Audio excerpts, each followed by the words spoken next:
สบายดีมาเจอกับบ๊อบซ่ากับรายการบ๊อบซ่าพาตัดต่อ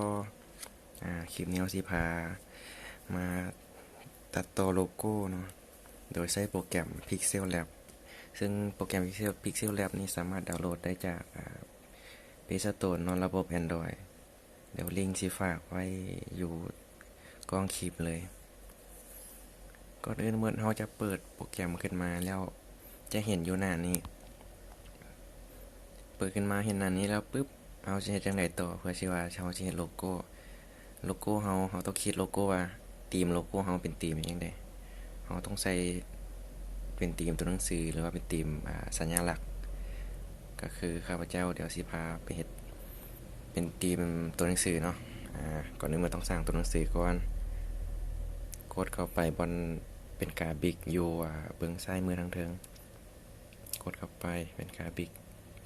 กดเข้าไปกราฟิกอีกครั้งนึงแล้วเขียนหนังสือตามที่ว่าเราต้องการทางข้าพเจ้ากับบ๊อบเป็นบ๊อบซ่าเนาะเดี๋ยวบ๊อบซ่าแต่ว่าเขียนบ๊อบก่อนก็ได้เขียนตัวเดียวก่อนเอามาแต่งตัวหนังสือก่อนแล้วซ่าเรายังก๊อปปี้ออกมาก็ได้เราค่อยก๊อปปี้ออกมาเขาที่แต่งก็คือเข้าไปตัว A เนาะตัว A อยู่แถวทั้งรูปนี่สังเกตด้วยมันจะมีตัว A กดเข้าไปตัวนี้จะเป็นตัวแต่งหนังสือออกแบบตัวหนังสือโดยเฉพาะและตัวที่2จะเป็นออกแบบรูปภาพตัวที่3ออกแบบภาพพื้นหลังตัวที่4ก็คือกันจะเป็นออกแบบภาพพื้นหลังคือกันซึ่งตอนนี้เราต้องออกแบบตัวหนังสือเราเข้าไปใส่คือขนาดการเพิ่มขนาดนี้เราสามารถเพิ่มขนาดได้2แบบก็คือนั่นแบบที่1กดตัวอยู่ลมฝั่งซ้ายมือของตัวหนังสือกดค้างไว้แล้วดึงแบบที่2ก็คือเข้ามาบนไซต์แล้วเลื่อนตามที่เรามักเลยว่าขนาดตัวหนังสือขนาดใดก็มาไว้นี่ก่อนพอคร่าวๆแล้วเข้าไปสีตัวหนังสือสีตัวหนังสือนี่เราสามารถปรับได้นั่นก็คือเราสิเอาสีแบบธรรมดาสีล้วนหรือว่าสิเอาแบบมันมีหลายๆสีอยู่ตัวหนังสือเราสามารถกดการ์เดียนก็คือมันมีสีหลากหลายสีเห็นบ่ตัวอย่างเอาสีลุ่งซะเห็นบ่ตัวหนังสือมันจะเป็นหลายๆสีแต่ว่าข้าพเจ้าสิเอาสีล้วนเลยในการใส่สีนี่เราสามารถเลือกใส่สีได้ใส่ตัว B ได้ใส่ตัว O ได้เราสามารถเลือกใส่ได้ตัวนี้นะครับพระเจ้าที่ใส่เป็นสีโมกแล้วตัว O ครับพระเจ้าที่ใส่เป็นสีแดงสีแดงตัวนี้ซะแล้วตัว B ที่ใส่เป็นสีชมพูกดหมายติ๊กเลยหลังจากใส่สีแล้วปึ๊บเอามาเลือกฟอนต์ฟอนต์เลยตามขั้นตอนเข้าฟอนต์มามันมีหลายฟอนต์ให้เลือกอยู่ตามที่ข้าพเจ้าใส่ปกติข้าพเจ้าจะใส่เป็นดาวคอมเนาะดาวคอมกับโบเกน15ใส่เป็นโบเกน15เห็นปะตัวหนังสือมันอย่างน้อยๆเดี๋ยวเลื่อนขึ้นมาแล้วใส่ฟอนต์แล้วปึ๊บเลื่อนไปใส่สโต๊กเนาะสโต๊กเลื่อนเข้าไปว่าคำว่าสโต๊กตัวนี้จะเป็นขอบของตัวหนังสือเปิดขึ้นมาสังเกตว่ามีอย่างเปลี่ยนแปลงบ่มีขอบมันขึ้นมาอาจจะสังเกตบ่เห็นเราสามารถเพิ่มขอบมันขึ้นมาได้เลื่อนขึ้นมาเห็นบ่ตัวนี้คันเราอยากได้ขอบหนาๆก็เลื่อนขึ้นมาอยากได้ขอบสั้นขอบน้อยๆก็เลื่อนลงไปเอาประมาณ15ก็พอละขอบแล้วสีที่ว่าเราสิใส่ขอบเนี่ยเราสามารถเลือกได้ว่าสิใส่สีใดสิเป็นสีแดงสีขาวชมพูสีกำได้หมดเนาะแต่ว่าครับเจ้าสิใส่สีดำสีมันออกเป็นอาร์ตนิดนึงโอเคตรงลงได้แล้วเราจะใส่เป็น3มิติมันจะมีมิติในการเบิ่งขึ้นเห็นป่ะแล้วก็เลื่อนลงมาตรงdeep ดีฟนี่มันมิติของมันเฮามักมิติว่ามันให้มันยาวมิติเบิ่งยาวก็เอาเลือกเอาหลายๆประมาณ10ก็พอมิติหลังจากแต่งตัวหนังสือแล้วปึ๊บเฮาก็มา copy เลยกดใส่เป็นกาบิ๊กบอลเมื่อกี้นี่มันซ้ายมือแล้วกดบอลข้างๆบิ๊กนี่เนาะเป็นอันข้างๆบิ๊กนี่copy ขึ้นมาแล้วเขียนคำว่าซ่าเขียนคำว่าซ่าเห็นปะจะเป็นบ๊อบซ่านั่นสังเกตปะมันจะออกมาประมาณนี้แล้วแต่เขาสิปรับแต่งมันสไตล์เขามันเป็นสไตล์แบบใดเนาะแล้วแต่เขาสิปรับแต่งหรือว่าฟอนต์นี้เขาบ่มักบ่ฟอนต์อยู่ลุมเขาก็เปลี่ยนได้แล้วใส่ซ่าเป็นนี่โบเกิล15แล้วก็บ๊อบนี่ใส่เป็นดาวคอมอันนี้แล้วแต่บุคคลเลยนะลองเลือกเบิ่งว่าฟอนต์ใดมันเข้ากับธีมของทุกคน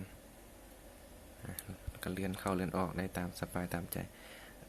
ตัวนี้นี่บ่อยากให้มันเหน่งเนาะสมมุติเฮาเลือกมุมหรือว่าตำแหน่งมันได้แล้วก็สามารถล็อกมันได้โดยการกดเบิ่งขวามือทางเทิงเป็นกาคล้ายๆเอกสารมันซ้อนกันกดเข้ามาเนาะสังเกตว่ามันจะมีเป็นกระแจ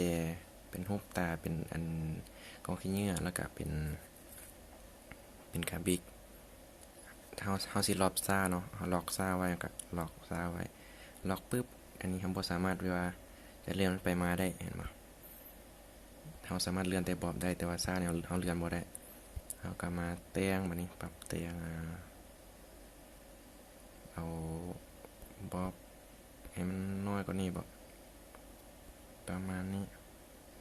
บอบสังเกตว่ามันมีดำๆเนาะปกตัว B ทางท้ายอยู่เฮาก็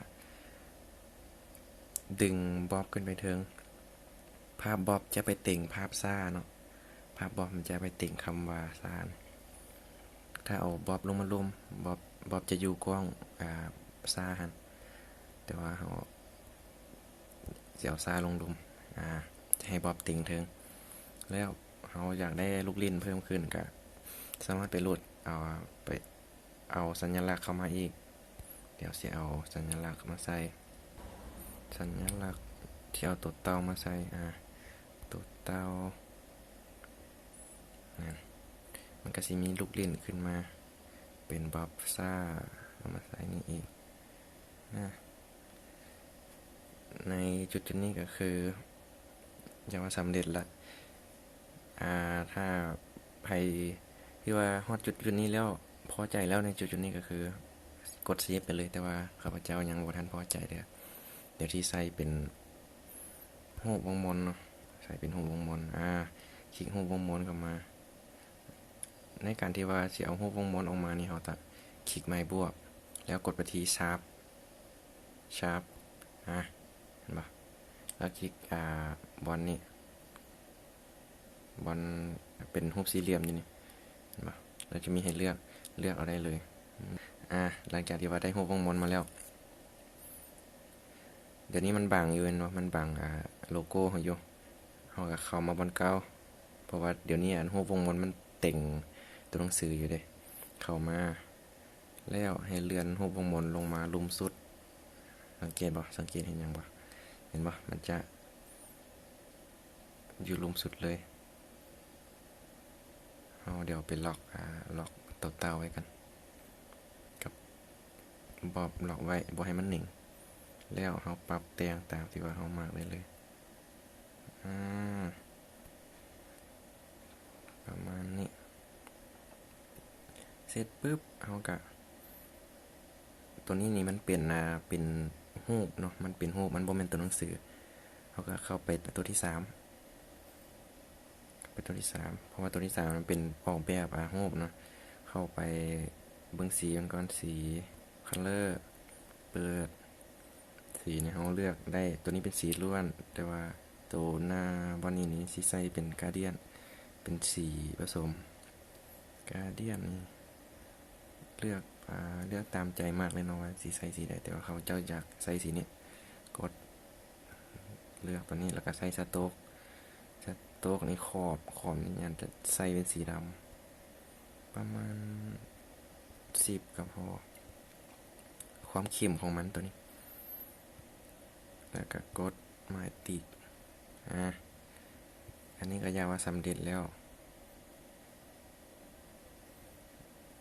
แล้วก็ตอนนี้มีแต่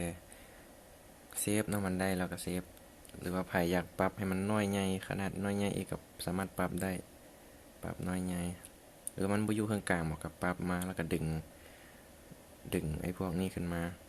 ดึงตัวหนังสือขึ้นมาวิธีการดึงตอนนี้เราดึงบ่ได้เพราะว่ามันล็อกอยู่เราต้องไปปลดล็อกมันก่อนเราต้องล็อกตัวที่เราบ่อยากให้มันเคลื่อนย้ายแต่ว่าเราปลดล็อกตัวที่เราสิเคลื่อนย้ายก็ต้องปลดล็อกดึงขึ้นมาซ่าขึ้นมาบอบขึ้นมาแล้วก็เตาอยู่นี่